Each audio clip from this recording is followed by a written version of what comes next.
So a little bit ago, I got out of Wild Robot. This is DreamWorks' newest movie. It's doing amazing right now. I mean, if you check Rotten Tomatoes, it's got 98, which is crazy. It's not like early reviews. I saw this movie a little late. I didn't see any early screening, so it's not like there's 10 people reviewing it, and that's why it's 98. No, that got more than 1,000 reviews, and both at 98. This movie definitely deserves it. Now, I probably put in the title that this is Oscar worthy. This movie is Oscar worthy. I am not even joking. Not a lot of spoilers. There may be like one or two little things about the plot, but it's nothing crazy. So if you haven't seen the movie, you can watch this review. So yeah, let's get right into it. Shipwrecked on a desert island, a robot named Roz must learn to adapt to its new surroundings. Building relationships with the native animals, Roz soon develops a parental bond with an orphan gooseling. So Wild Robot has honestly blown me away, but I thought I would just like it. But coming out of that movie, I feel like I should honestly go save a cat from a tree.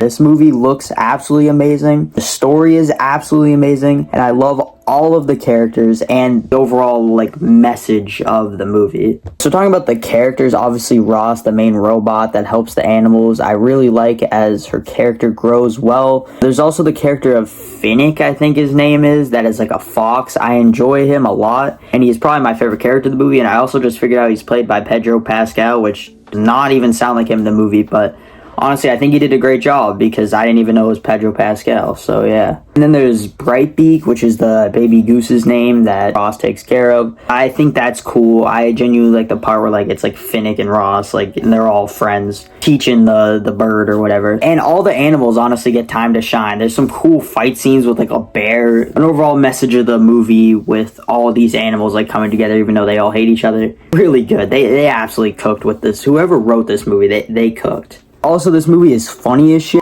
There's a lot of death jokes, and I really like that part. There was like grown-ups in my theater chuckling a little bit, which I always like that when animated movies, because, you know, animated movies are only for kids, but there was a lot of parts I was like, what the hell? They literally showed a decapitated bird. Was not expecting that. Also, they somehow set up a sequel. I did not think they would do it. I think this would be a one-and-done thing, but if this movie does good money-wise, yeah, do a trilogy, and I think this could be one of the best animated trilogies if they do it, because this movie was beautiful. Overall, this movie is a must-see in my opinion. It has become one of my favorite animated movies, and I already want to rewatch it. I'm going to give it a 9 out of 10. I just wasn't loving it before she found Brightbeak and before she started raising him. I was kind of bored. I was like, oh god, I see how this movie is going to go, but I was completely wrong. I definitely recommend seeing this in theaters right now. Just go please support this movie. DreamWorks definitely cooked, and I think they may have a streak again for a little while. They always have a streak and then stop. Puss in Boots, and then they stopped,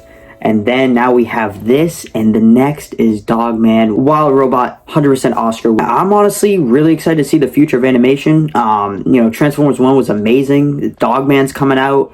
So much they're doing, and I just cannot wait. But let me know what you guys think on the Wild Robot, and yeah, definitely check it out, please.